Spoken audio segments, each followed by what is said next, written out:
స్వామివారి యొక్క దివ్య లీలా వైభవ కళ్యాణ మహోత్సవంలో పాల్గొంటున్నారు. మరి ఇక్కడ ఏమిటయ్యా, ఆనాడు ఉంగరం పెట్టారు, మధుపరకన తర్వాత ఉంగరం పెట్టారు స్వామికి.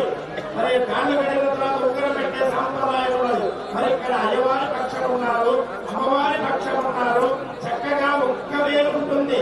మరి ఇక్కడ పరమశివుడికి 5 ముఖములు, ముక్కండి ఎర్రపది భూముల వేలుపు మినుసిక దెయ్యము మిత్తి గొంగ.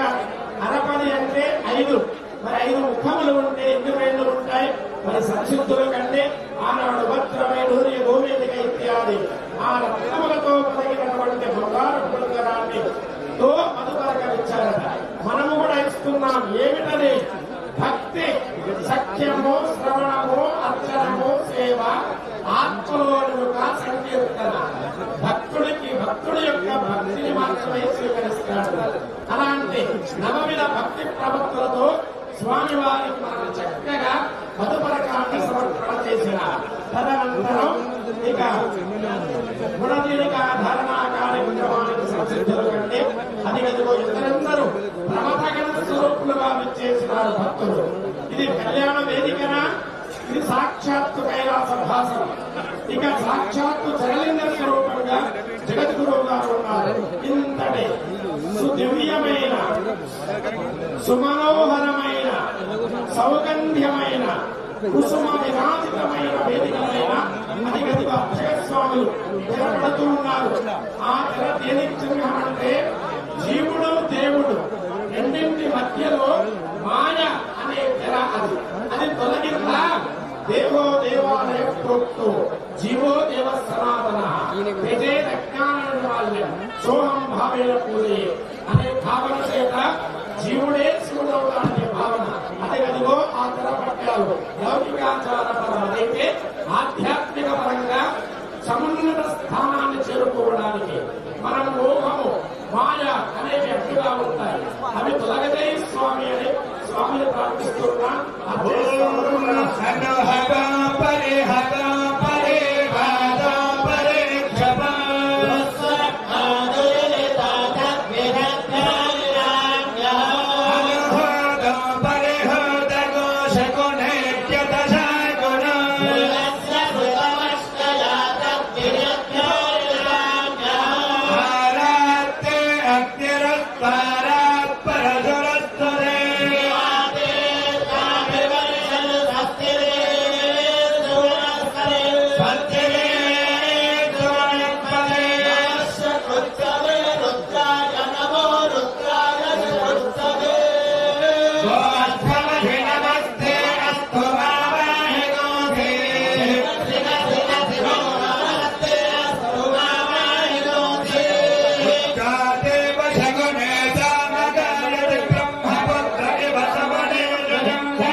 Chende chela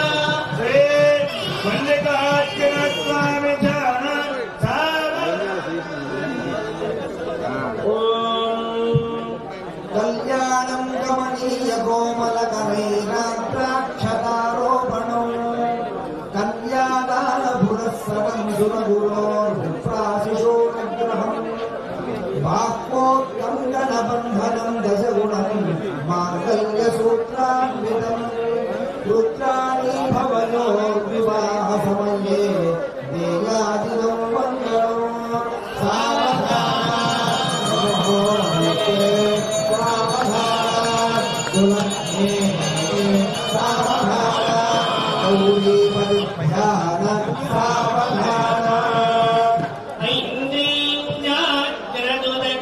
मूल पदवी